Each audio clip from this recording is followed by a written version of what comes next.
What's up, y'all? This is the association setup. So I'm just flipping through these menus. Not a lot of talk going on about association mode. Still my favorite mode to play. But you see, you have an option of starting your association from the day, that particular day, whatever day that is. Or you can start it from the beginning of the season. You can control every, can human control every player, every team. So that's hot. Now, all of these options are pretty standard. Same as it always was. Now you'll notice when we get down to where it says fantasy draft, you'll see that it's grayed out. I didn't realize this when I was actually doing it. You see me stop on the cursor like, what is real? What's good? Has EA gotten to 2K with the fantasy draft? No, but that's not the case. What it really is if you say I'm going to start from today, obviously you can't do a fantasy draft because you're saying you're going to start, say for instance, it's November 15th, right? Season's already started. Teams are already what they are. You're using the teams as they are. You might be 10 games into the season or whatever by that point. So you can't do a fantasy draft because the roster's already set. In order to do a fantasy draft, you have to start from the beginning of the season. I'm actually going to do 2 association series. At least 2. I'm pretty sure it's only going to be 2 because I'm committing to a lot of series, but I feel confident I'll be able to get to all my series, even other sports, other games. Reason being is because after WWE 13 comes out, it's really not going to be another sports video game, a major release until baseball comes out at the end of February. So, Forza Horizon and NASCAR, I definitely have some videos up of that, but it's not going to be like mega like this is. So, but yeah, I'll be able to get to them, but I'm doing 2 series. One of them I'm going to do with a fantasy draft, and the other I am going to do with a kind of like a little fun roster. So I'll, show you guys that a little bit later on. But here we go. Of course, I picked the Bulls. Y'all know Chi-Town is in here.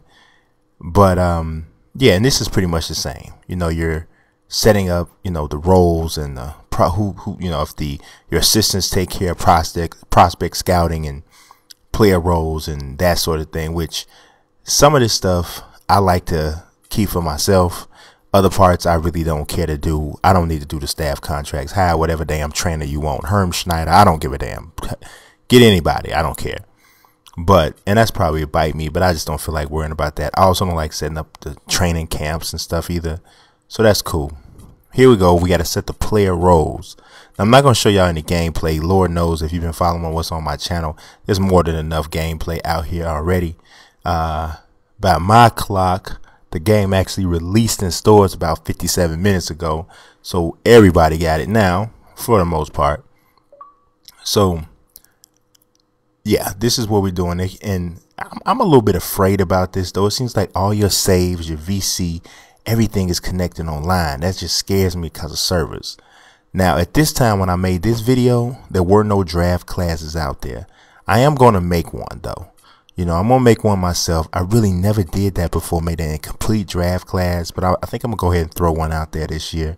And I'm going to use a couple different sources to, to hook it up to make sure it's got some sort of officialness to it. But it's going to be hard to really make it official because seniors and early entrants and stuff like that, they haven't even played this year yet.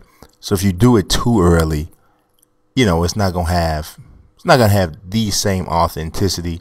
But for people who are starting their associations now and want some kind of realistic type of draft class, the sooner the better, Now the NBA.com interface pretty much functions the same.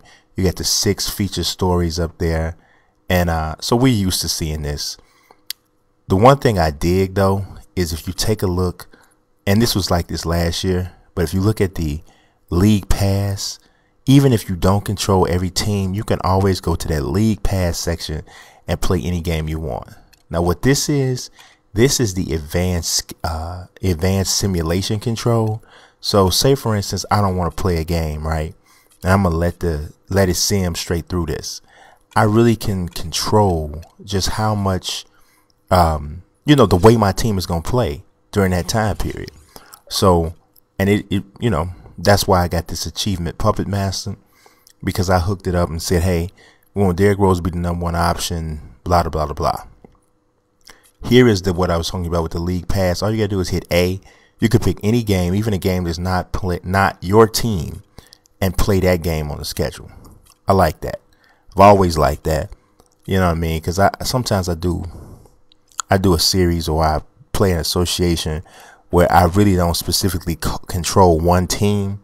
I just kind of control different teams here and there. And I just want to see, like, maybe what the computer's going to say, you know, who would win this game or who would win the entire championship or something like that. So that's that. And that is pretty much the association setup. This, you know, it didn't get a lot of attention this year with 2K13, but it's cool because for me, it wasn't really broken to begin with. So I'm not really tripping on that too hard. It's still, like I said, going to be the mode that gets the most play on my system. And that'll do it, yo. So subscribe, follow, peace.